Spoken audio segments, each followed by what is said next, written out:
नमस्कार साथियों। आज हम लोग उत्तर प्रदेश के इतिहास की ये तीसरी वीडियो है और इसमें हम लोग यूपी की जो एंशिएंट हिस्ट्री है उसको कंप्लीट करेंगे। देखिए, हमने आपको बताया था कि हमने पिछली वीडियोस में हमने आपको जैन धर्म और बौद्ध धर्म पढ़ा दिया था और उसमें हमने जो वैदिक पीरियड है उसको स्किप कर दिया था। क्योंकि वो आपका हिस्ट्री का पार्ट है। यूपी की हिस्ट्री के विषय में उसमें कुछ खास नहीं है, पर जो वैष्णव धर्म और शैव धर्म है या विष्णु के उपासक और शैव धर्म के जो शिव के उपासक हैं उनसे संबंधित कई सारी घटनाएं यूपी से रिलेटेड हैं। इसलिए हम लोग वैष्णव धर्म और शैव धर्म को जरूर पढ़ेंगे। ठीक है, हमने जैन और बौद्ध तो पढ़ ही लिया है, साथ साथ अब हम लोग नेक्स्ट जो धर्म पढ़ेंगे तो यूपी में वैष्णव धर्म। तो सीधा सीधा मैं वैष्णव लिख के दे रहा हूं, वैष्णव धर्म। वैष्णव धर्म मतलब जो भगवान विष्णु के उपासक हैं, पहली चीज। ठीक है, उसके बाद इंडिका, जो इंडिका थी मेगस्थनीज की इंडिका थी, इंडिका में क्या क्या बोला गया है? बोला गया है, एक उसमें इंडिका पुस्तक में एक कोट है या फिर एक लाइन है या पैराग्राफ है जिसमें बोला गया है जोवारोस। देखिए, ये नाम आ चुके हैं एक बार, जोवारोस नदी के तट। जोवारोस जिसको यमुना बोला गया है, जोवारोस के तट पर सूरसेन, मैंने आपको बताया था, अभी महाजनपद पढ़ाए थे तो मैंने आपको सूरसेन बताया था कि सूरसेन क्या है, ये मथुरा है, इसकी राजधानी भी मथुरा है। तो सूरसेन वासी हेरकिलिज, हेरकिलिज, हेरकिलिज जो बोला गया है वो कृष्ण को बोला गया, हेराक्लिज जो कौन है, जो है हमारे कृष्ण की उपासना करते हैं। तो प्रश्न इस प्रकार से आता है कि इंडिका में यमुना नदी को क्या बोला गया है? जोवारोस। सूरसेन मथुरावासी और हेरक्लिज कृष्ण को बोला गया। इसके साथ साथ जो शैव धर्म में जो शिव शैव धर्म में है, अब मैं यहीं पे बता देता हूं आपको, जो शिव के उपासक हैं उनको बोला गया है डायनोसियस। ठीक है, डायोनियस, डायनोसिस, ये है शिव। तो आपको कृष्ण और शिव का नाम पता चल गया होगा, हेरक्लिज और डायनोसिस। दो चीजें कंप्लीट हुई। इसके बाद मैं आपको बता दूं कि स्कंदगुप्त का गाजीपुर में स्थित भीतरी गुफा अभिलेख, आप इससे बहुत अच्छे से परिचित होंगे। भीतरी गुफा अभिलेख या स्तंभ लेख, स्तंभ लेख लिखिए इसको, स्तंभ लेख, स्तंभ लेख। तो आपसे प्रश्न पूछा जाएगा कि भीतरी गुफा स्तंभ लेख कहां पर है? गाजीपुर में है। किसका है? वो स्कंदगुप्त का है।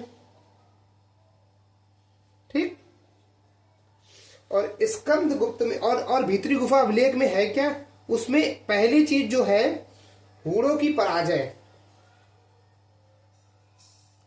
हूणों की पराजय पहली चीज ये है। और दूसरा कृष्ण पूजा के साक्ष्य है, कृष्ण पूजा के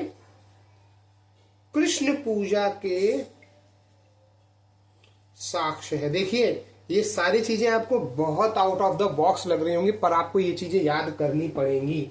इनमें आप कोई भी डाउट, कोई भी समस्या, कोई भी चीज नहीं कर सकते, आपको ये याद ही करनी पड़ेंगी। तो गाजीपुर का भीतरी गुफा स्तंभ लेख जो कि स्कंदगुप्त ने लिखा है, जिसमें हूणों की पराजय की बात की गई है। ठीक है, उसके बाद दूसरी कृष्ण पूजा के साक्ष्य मिले। दूसरी चीज यहीं पे मैं दूसरी चीज आपको बता रहा हूं, गाजीपुर याद हो गया। उसके बाद मैं आपको दूसरी चीज बताता हूं, देवगढ़ में स्थित दशावतार मंदिर, देवगढ़ में स्थित दशावतार मंदिर, दशावतार मंदिर, दशावतार मंदिर, ये किन से रिलेटेड है? ये भगवान विष्णु से रिलेटेड है। और इसमें कृष्ण जी कैसे हैं? कृष्ण जी सैया मतलब लेटे हुए हैं, सैया पर विराजमान है, सैया पर विराजमान है। ठीक है, कौन सी शैली में है? पंचायतन शैली में है। देखिए, पंचायतन शैली में आपको बता देता हूं, पंचायतन शैली क्या होती है। इसमें जो मेन मंदिर होता है वो बीच में होता है और इसके इर्द गिर्द 4 मंदिर और होते हैं। ये है हमारी पंचायतन शैली। ठीक है, तो मतलब 5 मंदिरों का एक समूह के रूप में होता है। तो दशावतार मंदिर पंचायतन शैली में है। कहां पर है? ये देवगढ़ में है। और दशावतार मंदिर किस भगवान से रिलेटेड है? भगवान विष्णु से रिलेटेड है। यहाँ पर भगवान विष्णु कैसी मुद्रा में है? तो वो शैया पर लेटे हैं, मतलब वो लेटे हुए हैं। यहाँ तक कि कंप्लीट। अच्छा, लेटे हुए हनुमान जी की बात करेंगे तो वो प्रयागराज में स्थित है। 2 चीजें आपको क्लियर हुई। उसके बाद हम लोग आगे चलते हैं। दशावतार मंदिर क्लियर हुआ।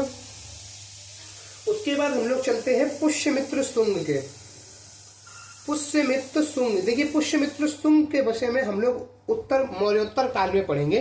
तो पुष्यमित्र शुंग के लिए कि अयोध्या अभिलेख इंपॉर्टेंट है, याद रख लीजिए। अयोध्या अभिलेख में दो अश्वमेध यज्ञों की वर्णन किया गया है। अश्वमेध यज्ञ करवाए। ऋषि कौन थे? ऋषि पतंजलि थे। ठीक है, यहां तक की चीजें आपको कोई समस्या, कोई डाउट नहीं होना चाहिए। समझ में आ गया। और इसके बाद आपको वैष्णव धर्म के प्रमुख केंद्र तो आप जानते ही हैं, काशी, मथुरा, अयोध्या, प्रयाग, है ना, ये धर्म के प्रमुख स्थल हैं। वैष्णव और शैव धर्म के विषय में आपको याद होगा, देखिए मैंने आपको बता दिया। उसके बाद दक्षिण मुखी जो मंदिर है, शिव का दक्षिण मुखी मंदिर है, या फिर जिसका मुख दक्षिण की तरफ है, वो है जो उज्जैन के महाकालेश्वर है, वो दक्षिण मुखी है। ठीक है, ये कुछ चीजें भगवान से रिलेटेड है, मैंने आपको बता दी है। विष्णु का जो वो वाहन है वो गरुड़ है। ठीक है, और शिव जी का वाहन है जो नंदी है। ठीक है, कोई चीज, कोई समस्या, कोई परेशानी नहीं। वैष्णव और शैव धर्म कंप्लीट हुआ है। अब हम लोग चलते हैं मौर्योत्तर काल में, सॉरी मौर्य काल में। मौर्य के बाद हम लोग मौर्योत्तर काल पढ़ेंगे और फिर त्रिपक्षीय युद्ध पढ़ेंगे और हमारा जो एंशिएंट हिस्ट्री है वो कंप्लीट हो जाएगी।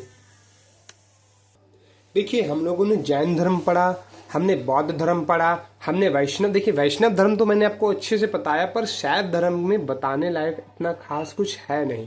उसके पीछे रीजन ये है कि देखिए, आपको शैव धर्म के विषय मैंने आपको ये बता दिया कि इंडिका में रेफरेंस क्या है उनका, पहली चीज। दूसरा, अगर आप मंदिरों की बात करें तो बनारस में काशी विश्वनाथ मंदिर जो है वो शिव धर्म से संबंधित सबसे प्रमुख मंदिर है यूपी के अंतर्गत।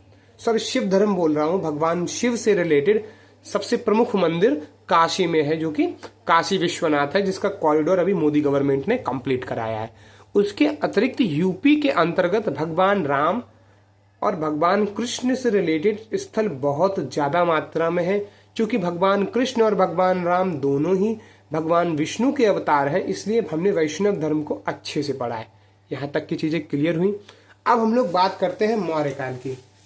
तो देखिए, वैसे तो आप अच्छे से परिचित होंगे कि मौर्य काल जो है पूर्णतया मगध पर डिपेंडेंट था। मगध माने जो आज का बिहार है, वहां से रिलेटेड है। तो हम लोग मौर्य काल के बारे में पहले बेसिक नॉलेज ले लीजिए। देखिए, चंद्रगुप्त मौर्य जो थे, चंद्रगुप्त मौर्य, इन्होंने मौर्य वंश की स्थापना करी थी। और चंद्रगुप्त मौर्य के जो पिता थे, उन्होंने कोलिया गणराज्य के निकट मोलिया गणराज्य की स्थापना करी थी। कोलिया गणराज्य के निकट, देखिए मैंने आपको गणराज्य बताए थे, याद होगा आपको, है ना। सात के कोलिया, मोलिया, मल्ल, मल्ल, मग्ग, कलाम, 7 गणराज्य पढ़ाए थे। तो उन्हीं में से कोलिया गणराज्य के निकट जो मोलिया गणराज्य है, वो चंद्रगुप्त के पिताजी ने मोलिया गणराज्य की स्थापना करी थी। ठीक है, मोलिया गणराज्य की राजधानी क्या थी? पिपलबन, आपको याद होगा। ठीक है, यहां तक की चीजें कंप्लीट। उसके बाद अब देखिए, चंद्रगुप्त मौर्य का पूरा साम्राज्य, पूरी की पूरी स्थिति जो है वो मगध में है ना। पर उन्होंने कुछ अभिलेखों का वर्णन, या फिर मौर्य काल से रिलेटेड कुछ अभिलेखों का वर्णन हमारे यूपी में मिलता है। हम उन्हीं को स्पेशली पढ़ेंगे, क्योंकि देखिए मैं बहुत प्रिसाइजली आपको पढ़ा रहा हूँ, मैं आपको बता रहा हूँ सारी चीजें, बहुत प्रिसाइजली बता रहा हूँ।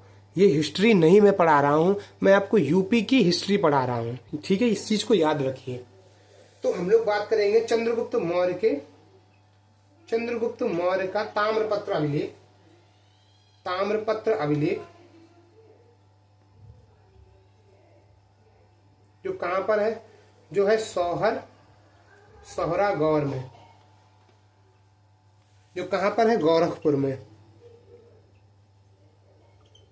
ठीक है, चंद्रगुप्त का ताम्रपत्र अभिलेख है, ये ताम्रपत्र अभिलेख है, कहां पर है, सोहरागौर गोरखपुर में, जहां पर उन्होंने अकाल के समय अनाज के 3 कोठार बनवाने का उल्लेख किया है। अनाज के 3 कोठार। देखिए, आपको याद होगा चंद्रगुप्त मौर्य के जो शासन काल में जब अकाल पड़ा था तो वो जाकर किसके साथ, श्रीगुप्त जी के साथ जाकर उन्होंने, श्रीगुप्त नहीं,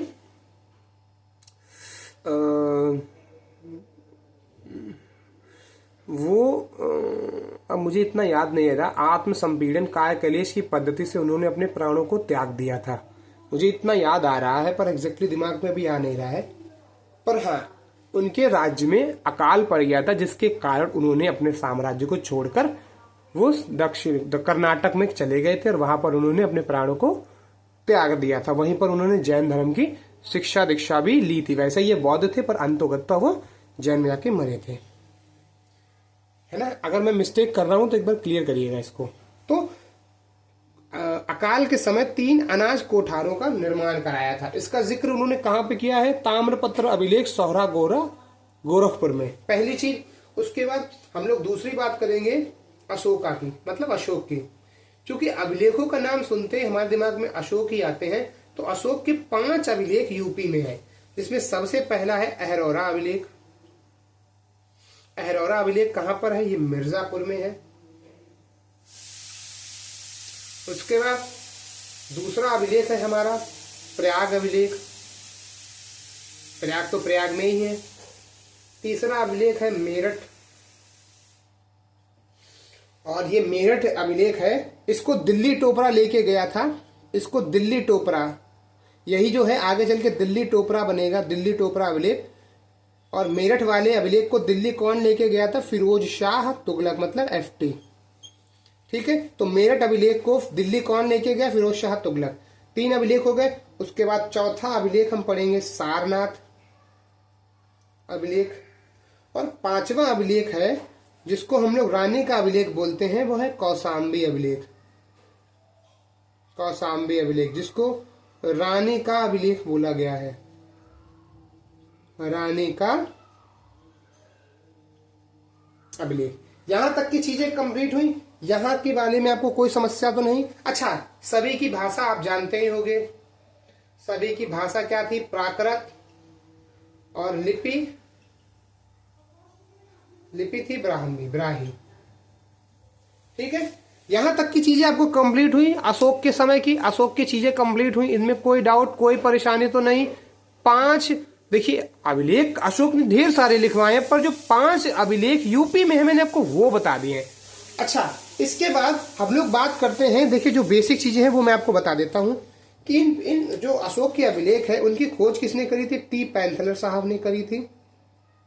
पैंथलर ने कब करी थी, 1750 में, पहली चीज। अच्छा, अशोक के अभिलेखों को पढ़ा सबसे पहली बार किसने, जेम्स प्रिंसेप ने। जेम्स प्रिंसेप ने कब पढ़ा था, 1837 में। ठीक है, ये 2 फैक्ट और आप याद रख लीजिए। उसके बाद अशोक ने यूपी में स्तूपों का भी निर्माण कराया है। अभी तक मैंने आपको क्या बताए थे, अभिलेख। अब हम अशोक के द्वारा निर्मित स्तूपों के विषय में भी बात करेंगे, जो है धमेख चौखंडी अभिलेख, धमेख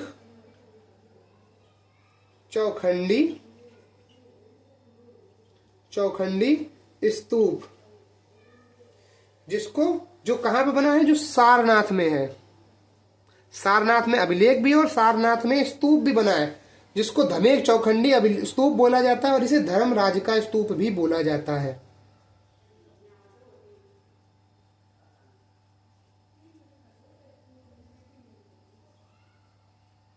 ठीक है, यहां तक की चीजें क्लियर, कोई समस्या, कोई परेशानी तो नहीं इसमें।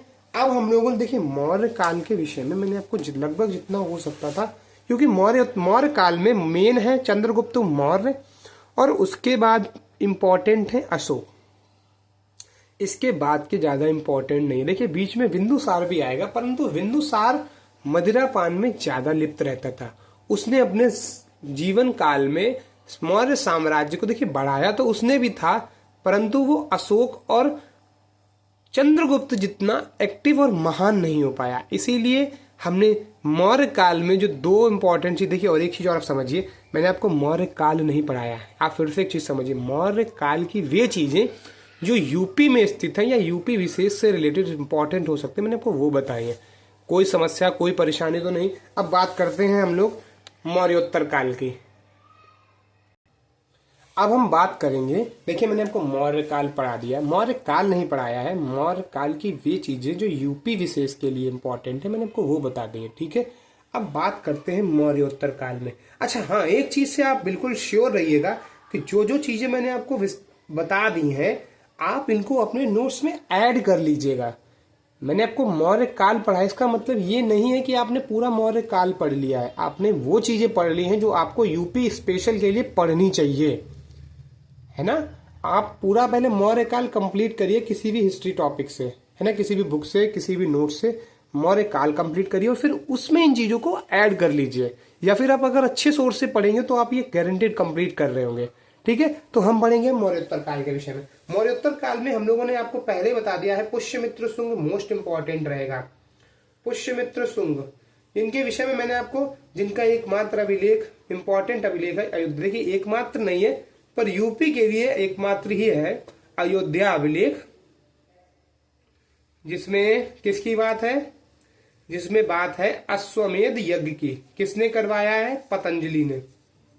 अश्वमेध यज्ञ और पतंजलि ने करवाया। यहां तक की चीजें कंप्लीट। उसके बाद बात करेंगे कालिदास जी की, क्योंकि कालिदास ऑल अबाउट यूपी से रिलेटेड है। तो कालिदास जी की बात करें, जिनकी मालविका अग्निमित्र, मालविका, क्योंकि ये शुंग वंश से ही है इसीलिए मालविका अग्निमित्र, मालविका अग्निमित्रम, जो कि कालिदास जी ने लिखी है। और ये किससे रिलेटेड है? ये है मालविका, इसके जो नायक और नायिका है वो मालविका और अग्निमित्र शुंग, अग्निमित्र शुंग की प्रणय मतलब विवाह बंधन की कथा है। अग्निमित्र शुंग की विवाह कथा है। तो आपको एक चीज और पता चली, कालिदास की पुस्तक कौन सी है? मालविका अग्निमित्रम, जो मालविका और अग्निमित्र शुंग की विवाह कथा है। दो चीजें कंप्लीट। उसके बाद आएगी कनिष्क की बात। कनिष्क आप जानते हैं, है ना, ये कुषाण शासक थे, ठीक। और कनिष्क ने मथुरा में खरपल्लन और बनस्पर को अपना राज्यपाल नियुक्त किया था। तो कनिष्क ने मथुरा का राज्यपाल किसे नियुक्त किया? देखिए इसकी दो राजधानियां थी कनिष्क, एक कांधार और एक मथुरा। तो इसके समय में कांधार कला बहुत फेमस होगी, मथुरा मूर्ति कला उससे भी ज्यादा फेमस होगी, जो कि रेड स्टोन में बनाई जाती है। तो मथुरा के जो राज्यपाल थे वो कौन थे? खरपल्लन। किसके समय में? कनिष्क के समय में। एक खरपल्लन था और एक बनस्पर था। ये दो राज्यपाल इन्होंने नियुक्त किए थे। और कनिष्क के समय में आप बेसिक चीजों को जानते हैं, सर्वाधिक सोने के सिक्के इन्हीं के समय में आए थे, सर्वाधिक सोने के सिक्के।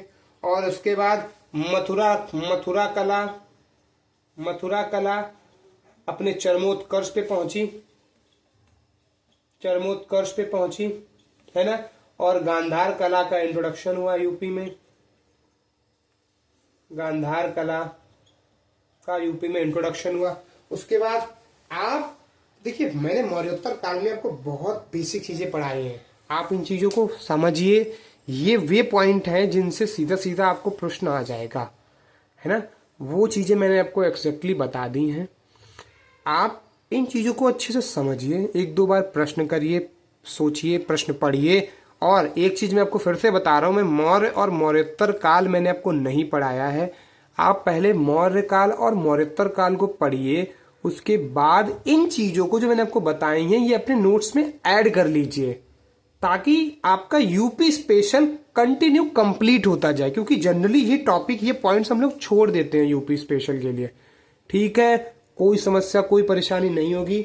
आज के लिए इतना ही। अब हमारा एंशिएंट हिस्ट्री में सिर्फ दो टॉपिक बने, एक गुप्त शासन और दूसरा हमारा त्रिपक्षीय युद्ध, जो कि कन्नौज का त्रिकोणीय युद्ध था वो। ये 2 टॉपिक और बचे, उसके बाद हमारी एंशिएंट हिस्ट्री फिनिश हो जाएगी। तब तक के लिए अच्छे से पढ़िए, क्वेश्चंस लगाइए, कुछ भी छूट गया हो, कुछ भी गलत हो गया हो जरूर बताइए। धन्यवाद।